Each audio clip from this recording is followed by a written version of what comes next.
Continental 1713, pista 35 à esquerda, liberado para decolagem. Um voo comercial de Denver, Colorado. Droga! Cai na decolagem.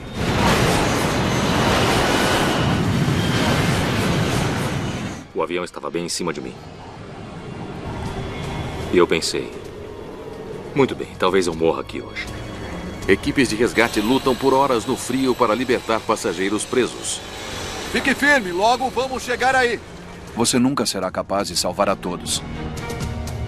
O que está acontecendo aqui?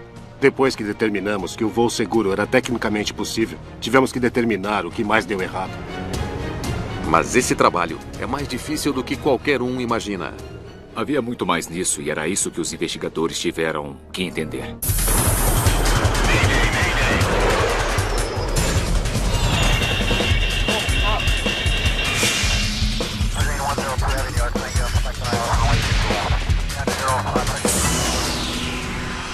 Mayday Desastres Aéreos.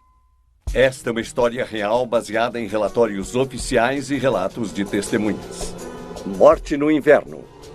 É pouco depois das 2 da tarde, em Denver, Colorado. 15 de novembro de 1987. Há 77 passageiros a bordo do voo 1713 da Continental Airlines.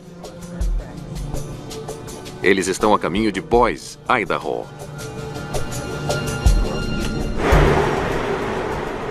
Tem nevado a manhã toda. Os controladores estão ocupados tentando despachar uma série de aviões. Continental 65, pista 35 esquerda, liberado para decolar. O vento é 010 a 15. Liberado para decolar de 3 e 5 à esquerda, Continental 65. Continental 594, taxie na posição e aguarde a pista 35 esquerda. Informe quando em posição. Os controladores não têm radar em solo para ajudá-los a rastrear os aviões no aeroporto. Eles estão lutando para manter as partidas no horário. Os controladores de tráfego aéreo, quando não conseguem ver fisicamente os aviões, dependem dos pilotos para informarem a eles as posições conhecidas, de modo que os tempos entre os táxis sejam através de determinada pista até determinado ponto, e você informa quando chega lá. Eles têm que manter uma imagem mental de onde todos os aviões estão, sem ser fisicamente capazes de vê-los.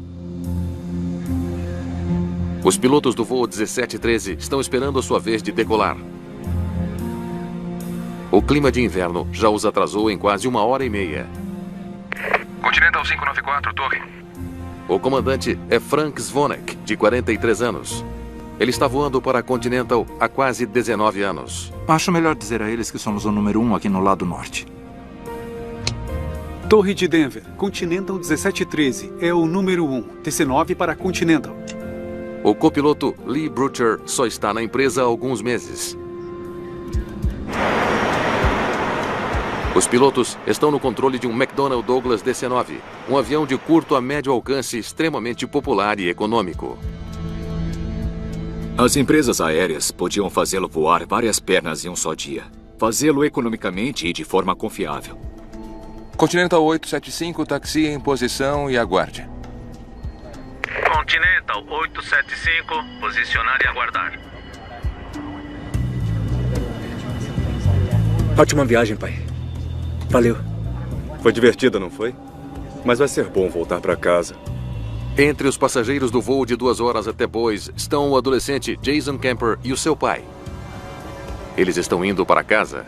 A gente estava viajando de Nebraska, onde fica a fazenda da família, para Boise, em Idaho. A gente tá aqui faz uma eternidade.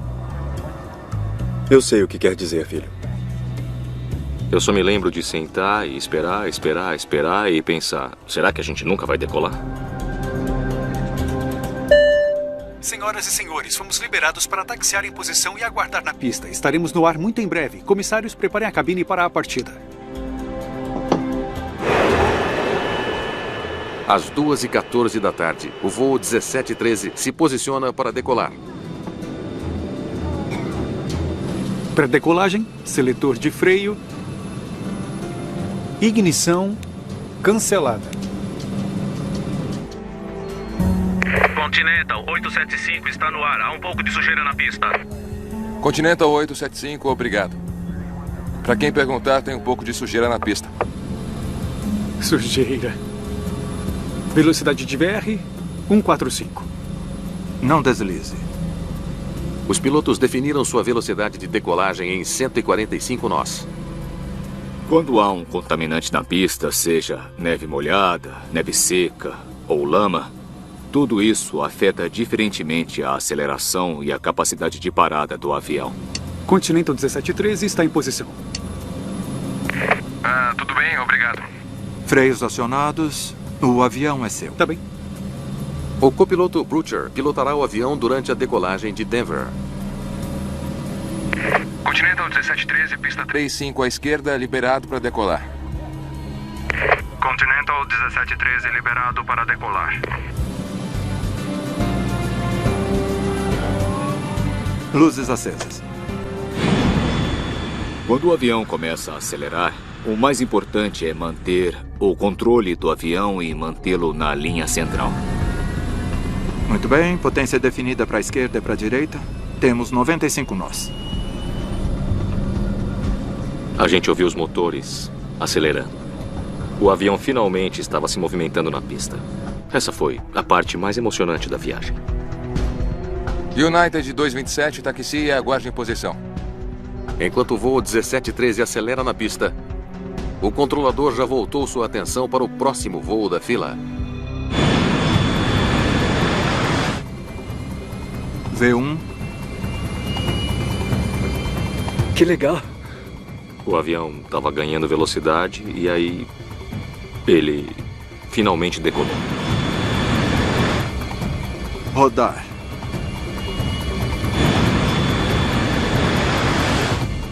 Taxa positiva. Droga! O avião mal sai do chão, mas há sinais de problemas graves.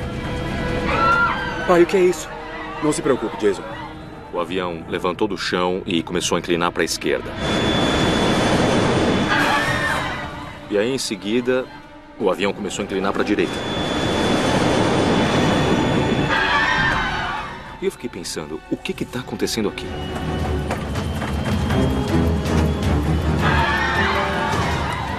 A essa altura, todos já estavam gritando. E eu pensei, tem alguma coisa errada.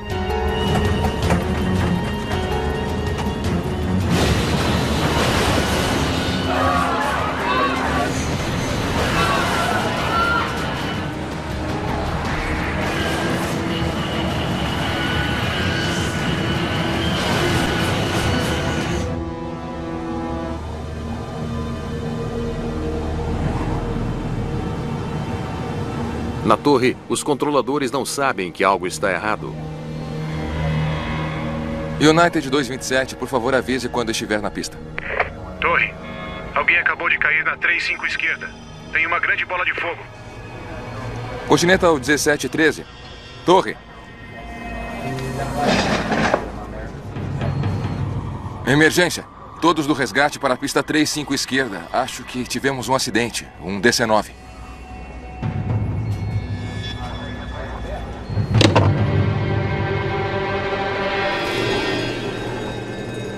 O bombeiro Bob Warner é um dos primeiros a atender o chamado. A primeira coisa que pensei foi que não era um avião comercial, que era um avião privado pequeno. Talvez 2 ou 3 pessoas a bordo. Não tínhamos ideia do tipo de acidente que iríamos encontrar.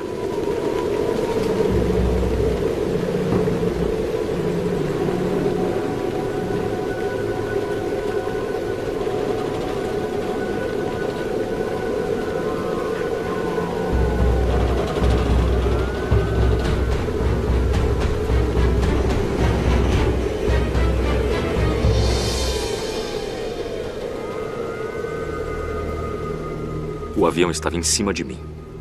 Havia apenas fuselagem e sucata de metal e muitos pedaços quebrados, todos em volta de mim.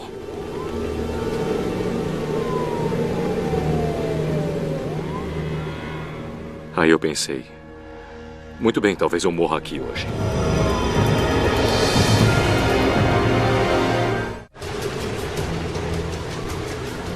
A escuridão cai sobre o local do acidente do voo 1713 da Continental em Denver. O bombeiro Bob Werner percebe rapidamente que o acidente é muito pior do que ele imaginava. Quando olhei e vi o Continental escrito de cabeça para baixo na lateral do avião, os meus planos mudaram imediatamente. Das 82 pessoas a bordo, mais da metade ainda estão vivas. Mas muitos dos sobreviventes, como Jason Kemper, estão presos nos destroços retorcidos. Eu me lembro de sentir muito frio. À minha esquerda tinha uma mulher e ela estava histérica. Ela dizia: "Não vou viver até o dia de ação de graças." Nós temos que cortar uma parte dessa fuselagem.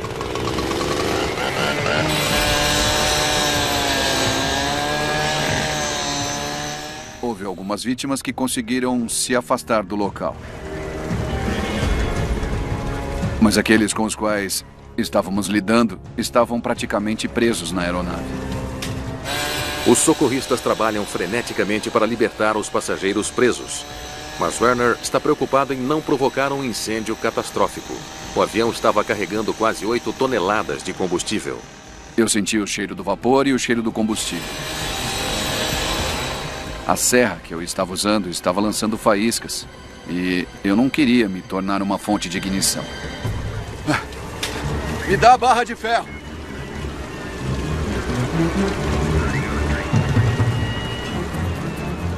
Bob Werner luta por 5 horas e meia trabalhando sem parar para salvar vidas. Aguente firme, já vamos chegar aí. Eu estava cortando as coisas e elas não se moviam. E eu pensei, e agora, o que eu faço? Então tivemos que cortar um pouco de cada vez. Aquelas 5 horas e meia pareceram voar. Finalmente, após horas preso no frio intenso, Jason Kemper é libertado dos destroços.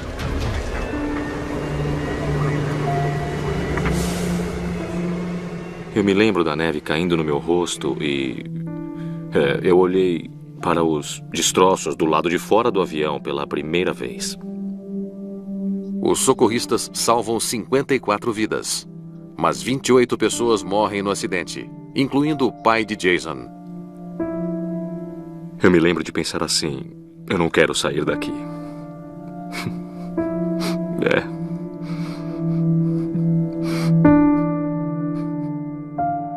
É o pior acidente da história no Aeroporto Internacional de Stapleton. Nós fazemos o que podemos e trabalhamos da forma mais rápida e eficaz possível. Mas você nunca será capaz de salvar a todos.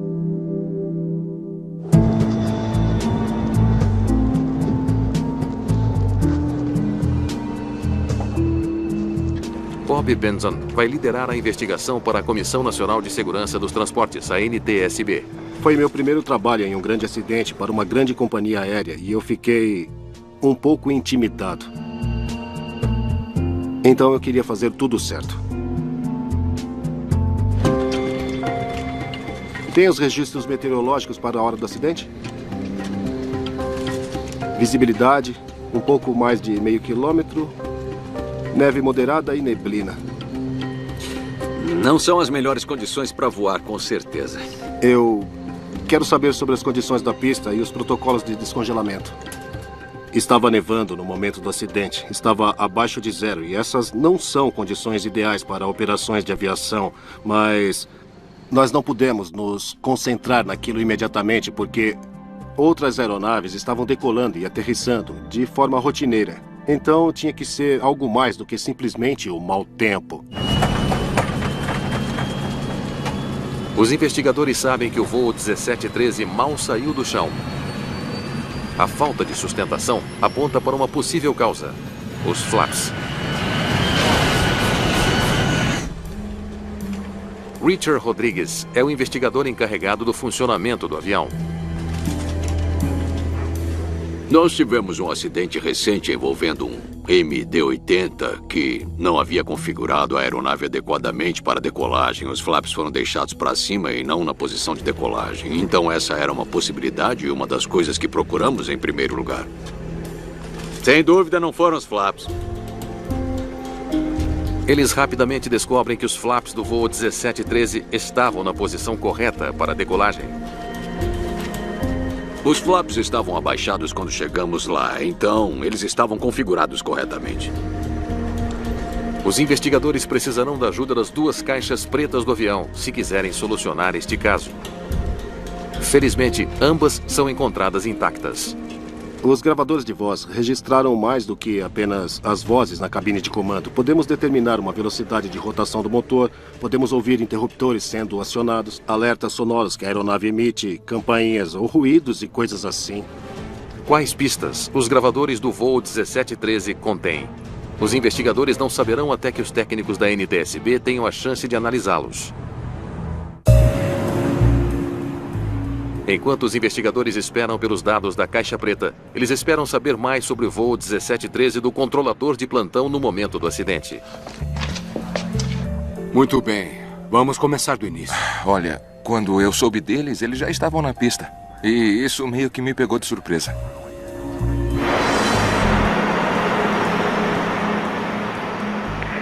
Continental 594. Torre. O controlador achou que o próximo voo da fila era o Continental 594, mas não conseguiu entrar em contato com aquele avião. Torre de Denver. O número 1 na pista É o Continental 1713. 1713, você é um MD-80? Negativo, senhor. Um DC-9.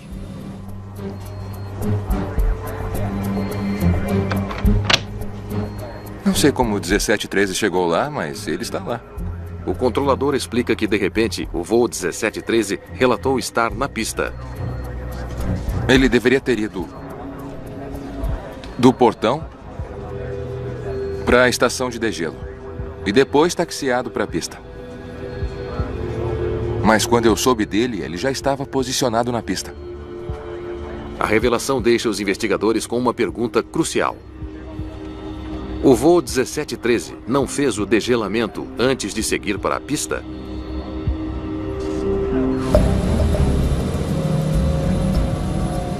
Gelo na superfície de uma asa pode ser mortal. Pode atrapalhar a capacidade da asa de produzir sustentação, levando a um stall aerodinâmico. É por isso que, em condições de inverno, os aviões devem ser degelados antes de cada decolagem. Por questões aerodinâmicas, você não vai querer que gelo fique aderido porque ele distorce o fluxo de ar e tem um efeito adverso na sustentação ou na capacidade de voar do avião. Os investigadores conferem com o supervisor de degelo. Então foi totalmente degelado e saiu para a pista? Os seus registros mostram que o voo 1713 fez degelo antes de ir para a pista. Os investigadores não estão nem perto de entender por que o avião não conseguiu decolar em segurança.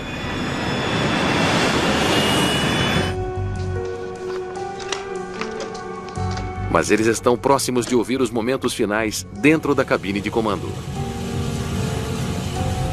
A gravação está intacta. É como passar por um lava-rápido. Spray de degelo é inconfundível. Nesse caso em particular, o gravador de voz da cabine até captou o som do fluido de degelo atingindo a fuselagem. O degelo era uma coisa que eu nunca tinha visto antes. Você vê espuma sendo jogada em todo o avião e nas janelas.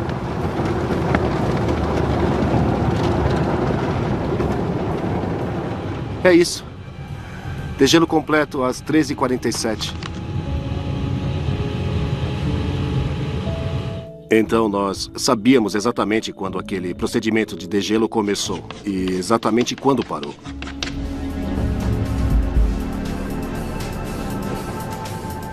Ligue os dois. Ok. Os investigadores agora sabem exatamente quando os pilotos reiniciaram seus motores e saíram da estação de degelo. Eles se perguntam se havia outros fatores que poderiam ter afetado o avião antes da decolagem. Stapleton só operava com 2 pistas. 35 esquerda para decolagens e 35 esquerda para pousos. Eles analisam a disposição do aeroporto de Denver. As duas pistas ficavam a apenas 480 metros uma da outra. Eles eram capazes de usar um lado para chegadas e um lado para partidas, e isso permitiu que o fluxo corresse tão bem quanto poderia, apesar do clima. Quem estava pousando ao lado do nosso avião?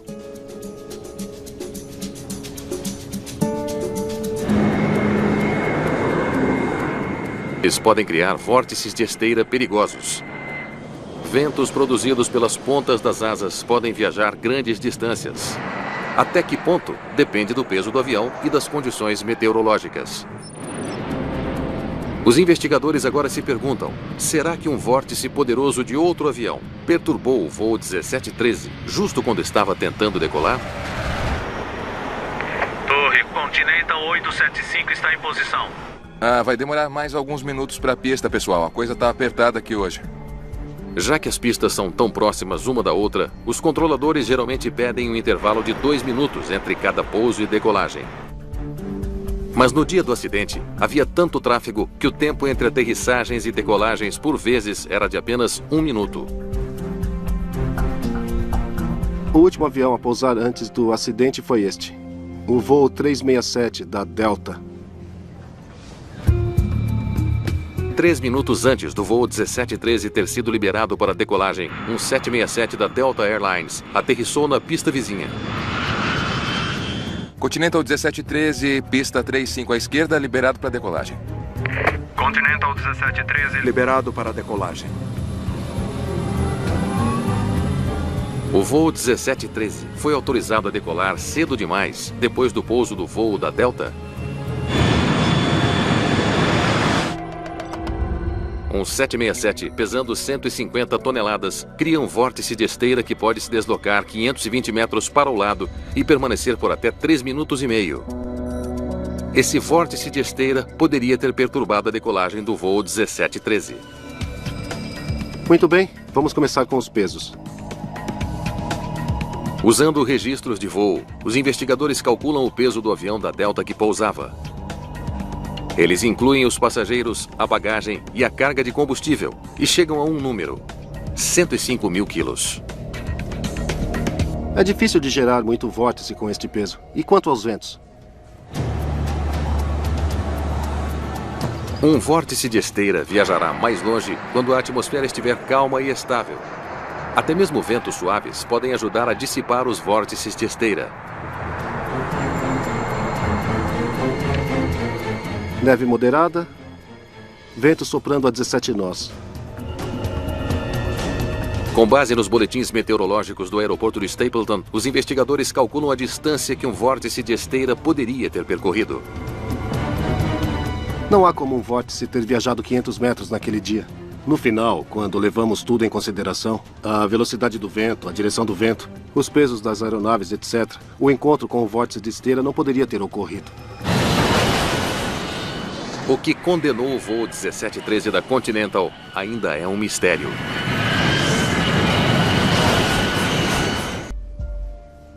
Muito bem. O degelo foi concluído às 13h47. Os investigadores ainda estão à procura da causa da decolagem falha do Continental 1713. Eles começam uma análise detalhada dos vários movimentos do avião ao redor do aeroporto de Stapleton, em Denver. Eles precisam sair do chão nos próximos 20 minutos.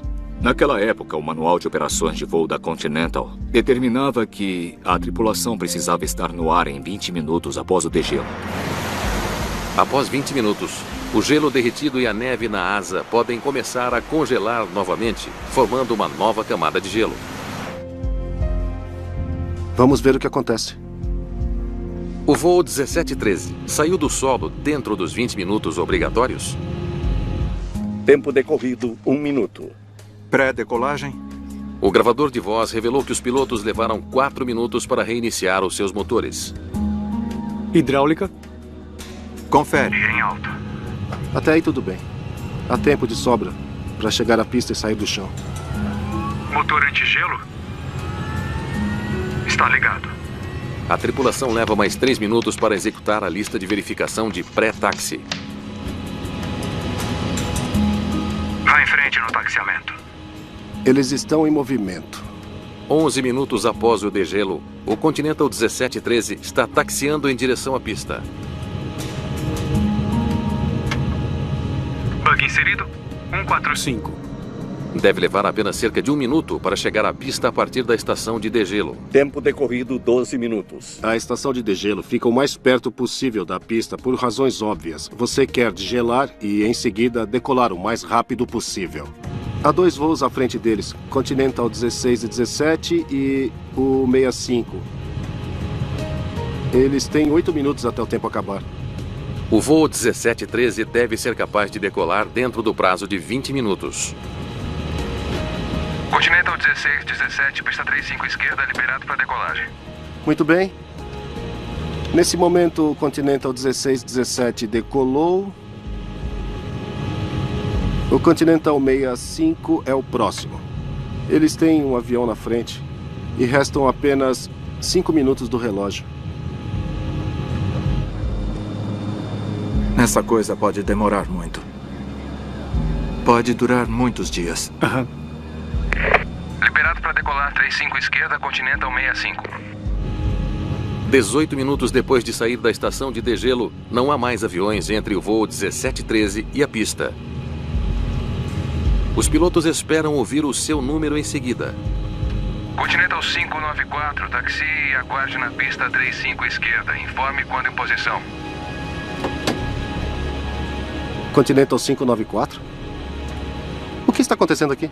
Por alguma razão, o controlador não está liberando o voo 1713 para decolar. Foi muito confuso tentar descobrir onde cada aeronave estava, porque eram muitas no solo ao mesmo tempo e foi tão complicado que eu acabei indo a uma loja de brinquedos e comprando um monte de aviõezinhos de plástico, pegando um mapa grande do aeroporto e estávamos empurrando esses aviãozinhos de plástico só para que pudéssemos entender onde todo mundo estava. Eles verificam os registros de voo do 594 para determinar sua posição na hora.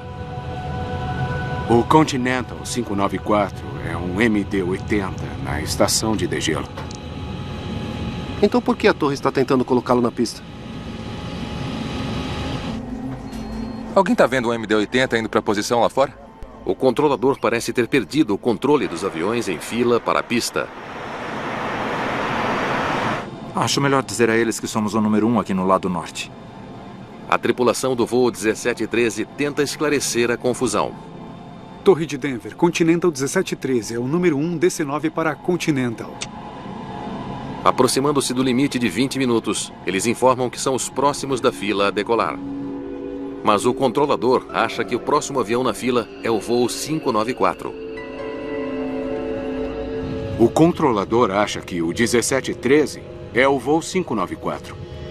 Mas o voo 594 está aqui, sendo degelado. Ele estava na estação de degelo com o rádio desligado, o motor desligado e não estava nem escutando. Continental 875, pode contornar um MD-80 para a pista? Continental 875, afirmativo. Quem é esse agora?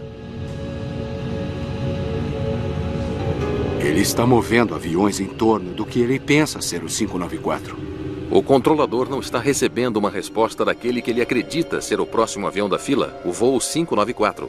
Então ele começa a mover aviões em volta dele.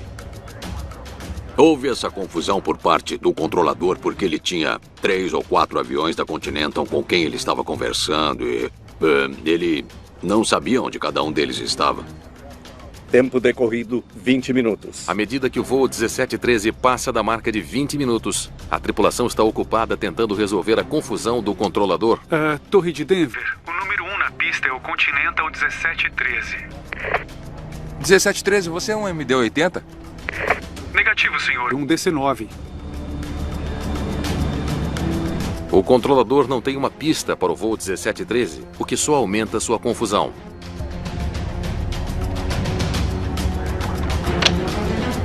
Eu não sei como o 1713 chegou lá, mas lá está ele. Tudo bem, obrigado. Muito bem, acho que conseguimos acertar isso. Vamos ver. E então, o 875 decola à frente deles.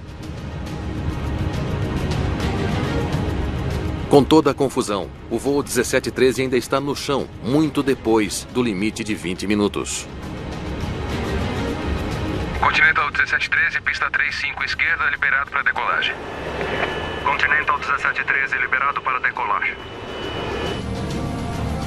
O DC-9 passou 27 minutos esperando na neve.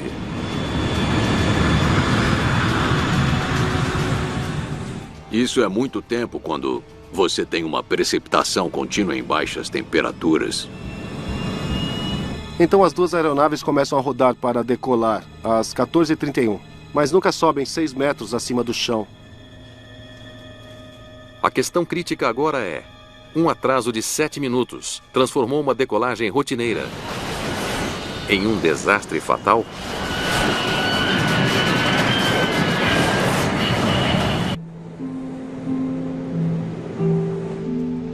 Os investigadores precisam saber quanta neve poderia ter acumulado nas asas do voo 1713 após o degelo.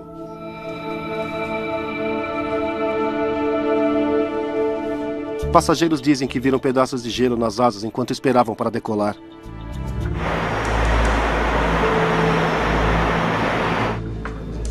A neve estava se acumulando na asa. E eu estava achando aquilo meio estranho. Isso é normal? Tenho certeza de que os pilotos sabem o que estão fazendo. Bom, você confia no seu pai e nas pessoas que estão comandando o avião.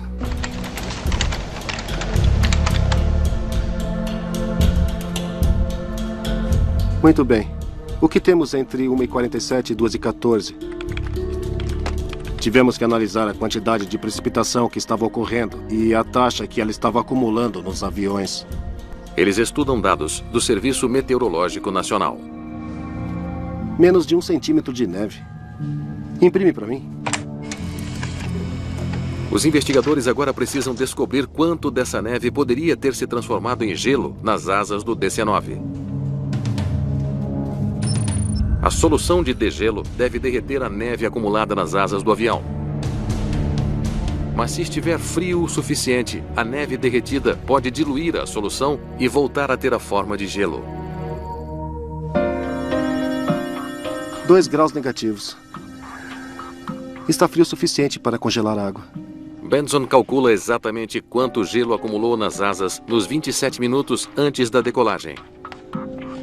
Derreta 7,42 milímetros de neve e você obterá 0,91 milímetro de água. Não pode ser o suficiente para derrubar um DC-9. Será que pode?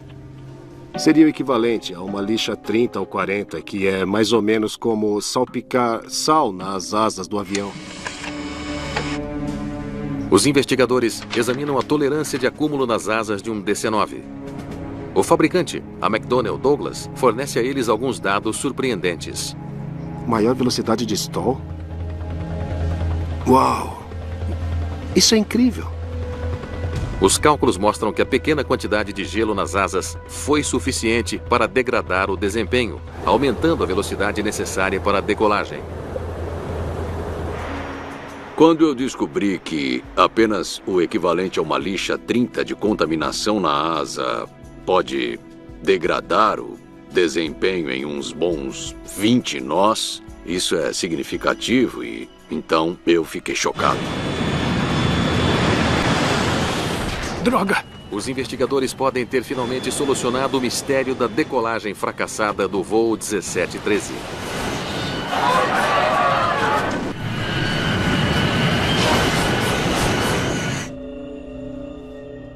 Eles se voltam para os dados de voo, procurando por confirmação de que a contaminação por gelo causou um stall fatal. Espere um minuto. Vejam isto. Mas eles imediatamente identificam algo que sugere que há mais do que apenas gelo. O avião ultrapassou a velocidade de decolagem de 145 nós. Eles continuaram acelerando para 165 logo antes da queda.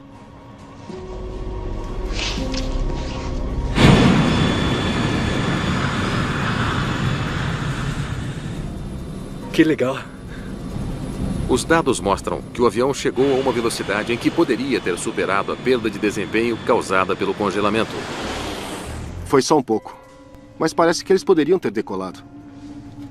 Nós determinamos que, mesmo com a contaminação e o tipo de aeronave, etc., pilotada corretamente, a aeronave provavelmente teria sido capaz de decolar e voar em segurança. Portanto, o congelamento foi um fator, mas não o único. Depois que determinamos que um voo seguro era tecnicamente possível, nós precisamos determinar o que aconteceu, o que mais deu errado. Me mostra o ângulo de ataque. E o que está acontecendo aqui? Os investigadores estão intrigados com o ângulo de subida do avião durante a decolagem. Para manter o arrasto no mínimo, as aeronaves normalmente decolam em um ângulo bem agudo, de cerca de 5 ou 6 graus.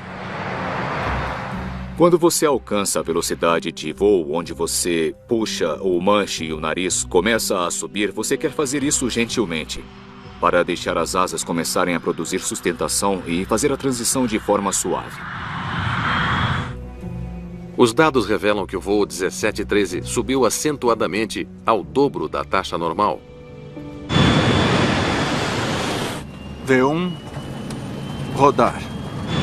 O problema é que aí você cria uma grande quantidade de arrasto e se houver qualquer contaminação na asa, você leva o avião para uma condição de stall no momento em que ele sai do solo, o que de fato é o que ocorreu.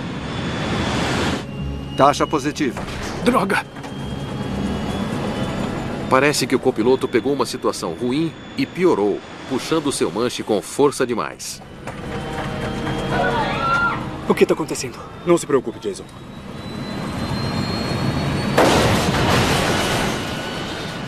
Como um piloto treinado pode cometer um erro tão letal?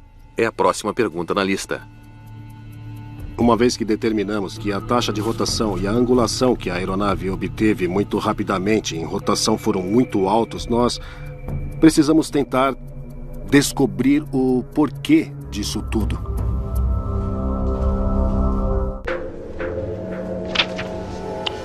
Obrigado. Vamos ver o que podemos descobrir sobre esses pilotos.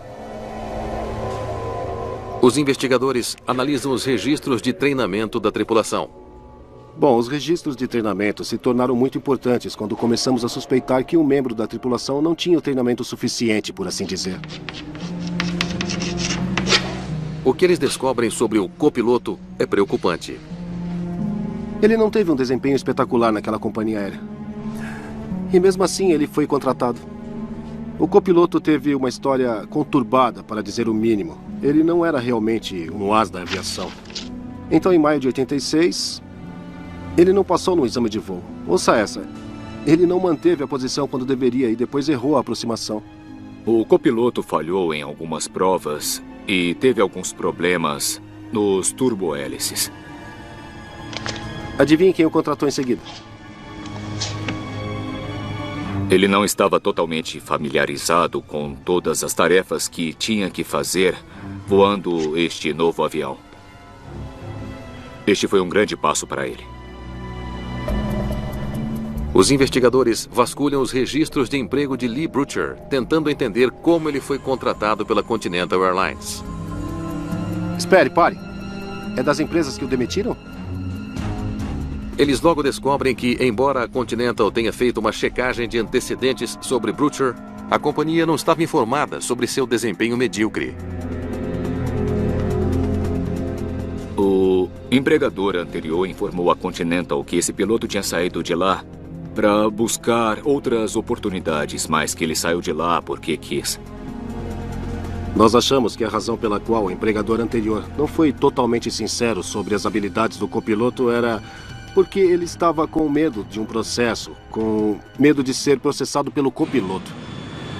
4 meses depois de ter sido contratado e com apenas 36 horas pilotando grandes jatos de passageiros, ele acelerou demais um DC-9, levando a um stall fatal, que ceifou 28 vidas. Aquele jovem jamais poderia estar numa aeronave grande. As revelações sobre o copiloto levantam uma importante questão sobre o comandante do voo. Por que ele permitiu que o copiloto tentasse uma decolagem complicada em uma pista coberta de neve?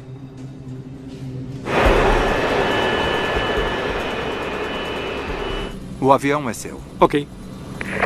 Continental 1713, pista 35 à esquerda, liberado para decolagem. Continental 1713, liberado para decolar. Os investigadores descobrem que Frank Zvonek estava na companhia há quase 19 anos, mas ele era comandante há menos de um mês. Para piorar a situação, os dois pilotos nunca tinham voado juntos antes, e nenhum deles havia pilotado um DC-9 em condições de gelo. Foi uma combinação ruim desde o começo. Havia um desequilíbrio total. O tempo estava muito ruim. O comandante estava realmente errado ao deixar o copiloto fazer aquela decolagem. Os investigadores concluem que o comandante inexperiente não estava preparado para o que viria a seguir. V1.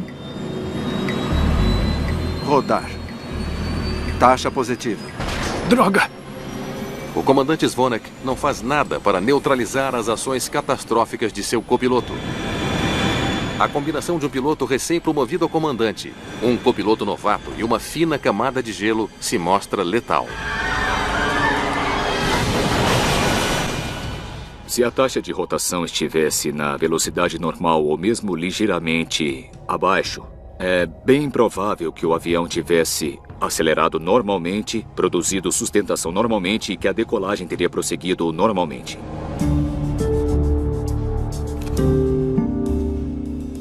Os investigadores têm um último mistério para resolver. Torre de Denver, número 1 na pista é Continental 1713. 1713, você é um MD-80? Negativo, senhor, um DC-9. O atraso em tirar o 1713 do chão foi um fator crítico no acidente. Porque o controlador não sabia que havia um DC-9 esperando na cabeceira da pista.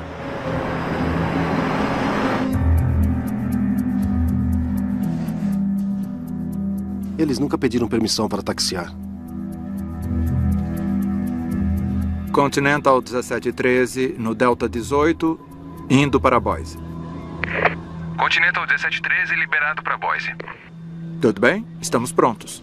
Os investigadores descobrem que os pilotos começaram a taxiar para a estação de degelo sem a devida autorização, criando confusão para os controladores. Daquele ponto em diante, ninguém tinha uma imagem clara do paradeiro do avião. O fato de que a aeronave acidentada, o 1713, estava taxiando por aí, quase ao seu bel prazer, sem uma ideia real de onde ele estava indo. E ele não estava dizendo à torre onde estava indo. Isso é uma coisa muito séria.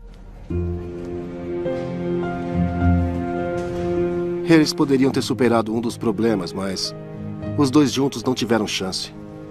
No final, foram necessárias duas razões principais para fazer o acidente acontecer. Se você tirar uma, o gelo, então a aceleração rápida não teria importado demais. Se você tirar a aceleração rápida, o gelo não teria uma importância tão grande. Teria que haver os dois problemas para haver esse acidente. A NTSB recomenda novas diretrizes rígidas para o degelo dos aviões DC-9.